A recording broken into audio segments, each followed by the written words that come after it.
సోయలు ఈమెను అమితంగా ఆకట్టుకున్నాయి. చదువు మీద ధ్యాసల్లా లోక ఆకర్షణల మీదకు మళ్ళింది.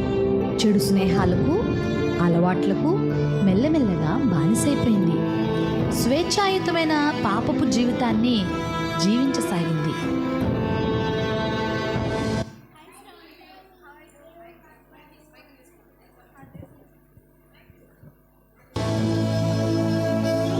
కూలి పని చేసుకుంటూ Hi Stavandi. How are you? I'm fine. You how are you? Yeah, fine. Okay, ఈరోజు కథలేంటే? ఏముంది, సినిమాకి వెళ్దామా? వెళ్దాం. ఈరోజు నాకు కూడా టైం తొందరగా కుదిరింది.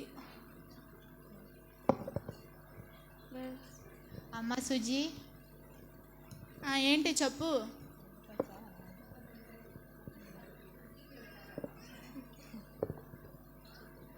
నీకు డబ్బులు ఇవ్వడానికి వచ్చానమ్మా. ఇచ్చావు కదా, ఇంకా వెళ్ళు. ఇక్కడే ఎందుకున్నావు? ఈవిడ ఎవరు? ఈవిడా మా ఇంట్లో పని మనిషి లేదు. అయ్యో ఏంటమ్మా అలా అంటావు? నీకోసం నా సంతోషాన్ని పక్కన పెట్టి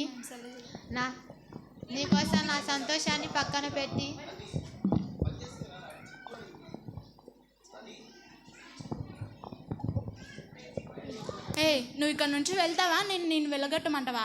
ఇక్కడ నుండి వెళ్ళకపోతే నేను చంపేస్తా చూడు. అయ్యో ఏంటమ్మా అలా అంటావు? నీకోసం నా టైం అయింది. నీకోసం నా సంతోషాన్ని పక్కన పెట్టి నా రెక్కల ముక్కంతా కష్టం చేసి ఇలా అంటావు. వెళ్దాం పదా. ఎన్నిసార్లు చెప్పాలి నీకు? వెళ్ళు వెళ్ళు. వెళ్దాం పదా.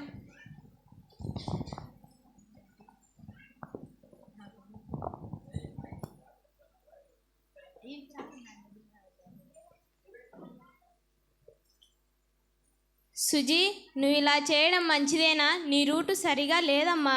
నేను చెప్పింది వినమ్మా.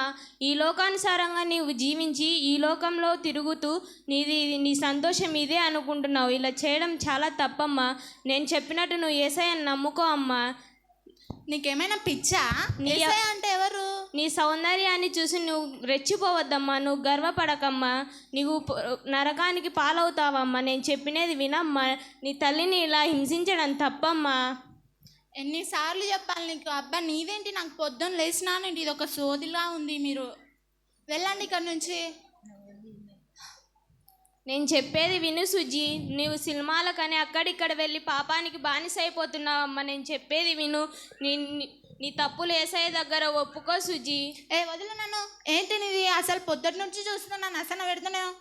వెళ్ళి ఇక్కడ నుంచి. దేవుని దగ్గర నీ పాపాలు ఒప్పుకుంటే నేను దేవుడు పరలోక రాజ్యానికి తీసుకువెళ్తాడు సుజీ. నేను చెప్పేది వినమ్మా.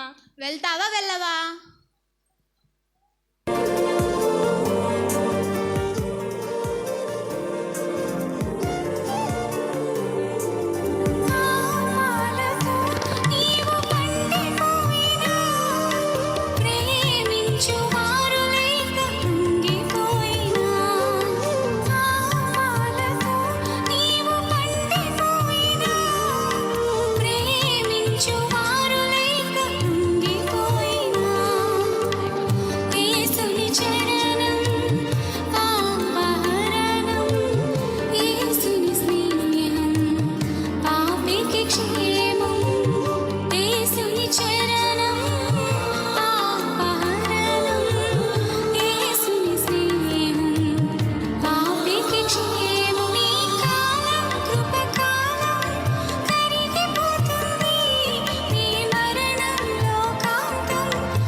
పరిస్థితి ఎంతో దయనీయమైపోయింది. అపవాది సుజీ మీద వాడి చివరి బాణాన్ని కూడా ప్రయోగించసాగాడు. ఏయ్ సుజీ, ఏయ్ సుజీ, ఇక నీ జీవితం పాడైందిగా. ఇంకేం బ్రతుకుతావులే.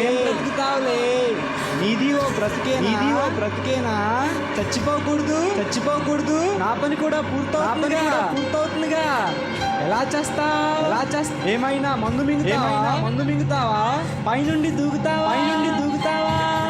రైలు కింద పడతావా? కాల్చుకుంటావా? నీ ఇష్టం. ఇంకా నువ్వు వేస్ట్. నీకు దిక్కెవరు లేరు. మీద అందరూ ఉమ్మేస్తారు. వద్దు. ఇంకా ఈ బ్రతుకొద్దు. కానీ త్వరగా ఏదో ఒకటి చేసుకో. చచ్చిపో. త్వరగా చచ్చిపో.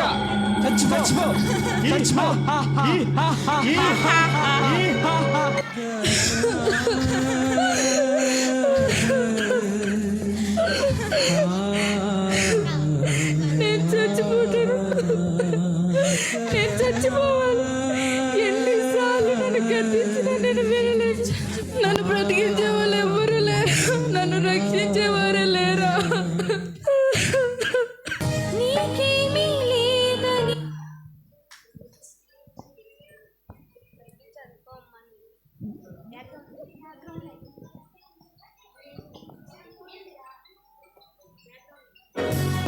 నన్ను క్షమించవా ప్రేజీ? యేసయ్య నన్ను క్షమిస్తారా? నన్ను కరుణిస్తారా? నా తప్పు నాకు తెలిసింది ప్రేజీ. ఇప్పుడు నాకు ఆ యేసయ్యే దిక్కు. ప్రేజీ నా కోసం ప్రార్థన చేయి ప్రేజీ, ప్లీజ్ ప్రేజీ. తప్పకుండా సుజీ, పశ్చాత్తాపంతో తప్పు తెలుసుకుని పాపము మాని ఆయన వద్దకు వచ్చిన వారిని యేసుక్రీస్తు త్రోసివేయరు. నిన్ను తప్పకుండా తన ఒడిలో చేర్చుకుంటాడు. మోకరించి తండ్రిని వేడుకుందామా? దేవునికి దూరమై బాధల పాలైనను పరమతండ్రి యొక్క ప్రేమ జ్వాలలు మానవుల కొరకు ఇంకా రగులుతూనే ఉన్నాయి. జీవితపు చివరాంకంలో కూడా ప్రభు ప్రేమ సుజీని వెంటాడుతూనే ఉంది. పశ్చాత్తాపంతో పాపములు ఒప్పుకొని క్షమాపణ పొంది నూతనమైన జీవితాన్ని అనుభవించింది. ఎంతో తృప్తి, ధైర్యం, సంతోషం ఆమె హృదయాన్ని నింపేశాయి.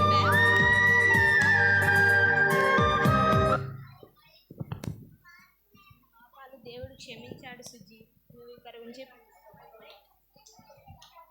నీ పాపాలు దేవుడు క్షమించాడు సుజీ. నువ్వు ఇప్పటి నుంచి ప్రార్థన చేసుకొని రోజు బైబిల్ చదువుకో సుజీ. ఇక నుంచి ఈలోక క్రియలన్నిటిని విడిచిపెట్టు సుజీ. నువ్వు ప్రతిరోజు ప్రార్థనకు వెళ్ళు సుజీ. సరే ప్రైజీ, నా కోసం ప్రార్థన చేయండి. సరే, చేస్తాం సుజీ.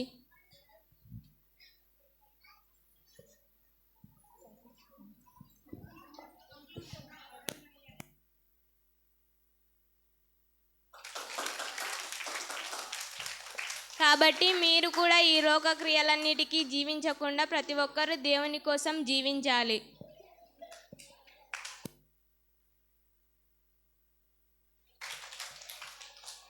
నచ్చిందా? ఏంది నచ్చింది? మ్యూజిక్ నచ్చిందా? అక్క వాళ్ళు నచ్చినారా? ఏమర్థమైంది?